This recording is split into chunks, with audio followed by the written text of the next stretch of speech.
बरे झाले देवा. जे काही घडेल त्याला बरं झालंच म्हणायचं आहे. एक व्यक्ती होता आणि त्याला सैनिक होता, सैनिक मंत्री राजदरबारामध्ये, आणि तो राजा होता. मग तो जो राजा आहे त्या राजामध्ये एकदा अशी घटना घडते. तो जो राजा आहे त्या राजाचं बोट आहे, ते बोट असं कापलं जातं. काही चाकूनं कापलं असेल, थोडंसं काही ते कापलं असेल. आणि मग तो व्यक्ती जो मंत्री आहे त्या मंत्र्याकडे एक प्रश्न आला. म्हणले, काय कारण असं माझं बोट कापलं गेलं आज? ते म्हणले, महाराज एवढा कशाला विचार करताय, बरे झाले, बरे झालं बोट कापलं ते. आता मग राजाला असं मंत्र्यांनी म्हणल्यानंतर म्हणलं, मूर्ख आहे का? हां, कमीत कमी मला खुश करण्यासाठी तरी नीट बोल. हां, सर्व माझं बोट कापलं म्हणते बरं झालं. आणि मग त्याने काय केलं, म्हणले हा मूर्ख आहे म्हणले हा मंत्री, ह्याला जेलमध्ये टाका म्हणले. कैदखान्यामध्ये बांधून ठेवलं त्याला, अंधाऱ्या खोलीमध्ये त्या राजाला, राजाने त्या मंत्र्याला. म्हणले आता कसं वाटतंय? ते म्हणले, बरे झाले देवा. हे मूर्ख आहे काय? कैदेमध्ये टाकलं तरी काय म्हणतोय, बरे झाले देवा. जशी देवाची इच्छा. मग राजा शिकारीला गेला, नियमित शिकारीला जायचा जंगलामध्ये. शिकारीला गेल्यानंतर राजा त्या ठिकाणी एका ठिकाणी काही नरभक्षक आदिवासी जे लोक आहेत त्या लोकांनी राजाला पकडलं. ते म्हणले, आमच्याकडे प्रथा आहे म्हटले देवीला नरबळी देण्याचा. आणि मग त्या राजाला बंदी करून घेऊन गेले.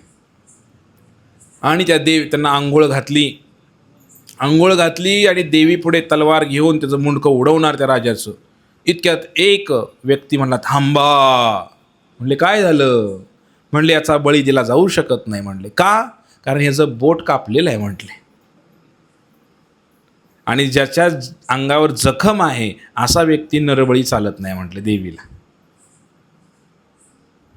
आणि त्या राजाची सुटका झाली. राजा घोड्यावर बसून घरी आला.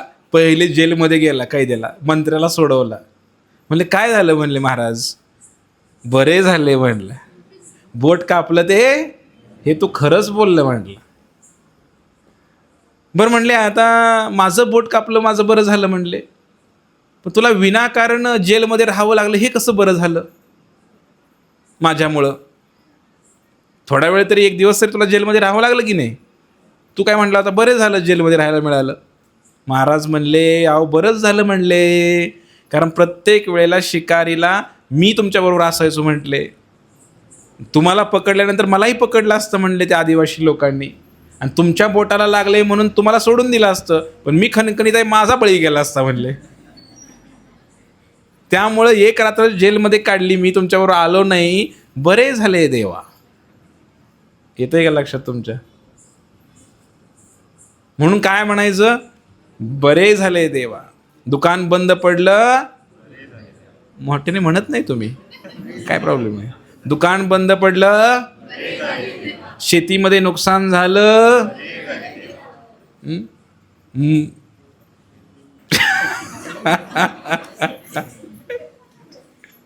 काही जरी झालं तर काय म्हणायचं, बायको निघून गेली माहेरी. बोलत नाही तुम्ही काय?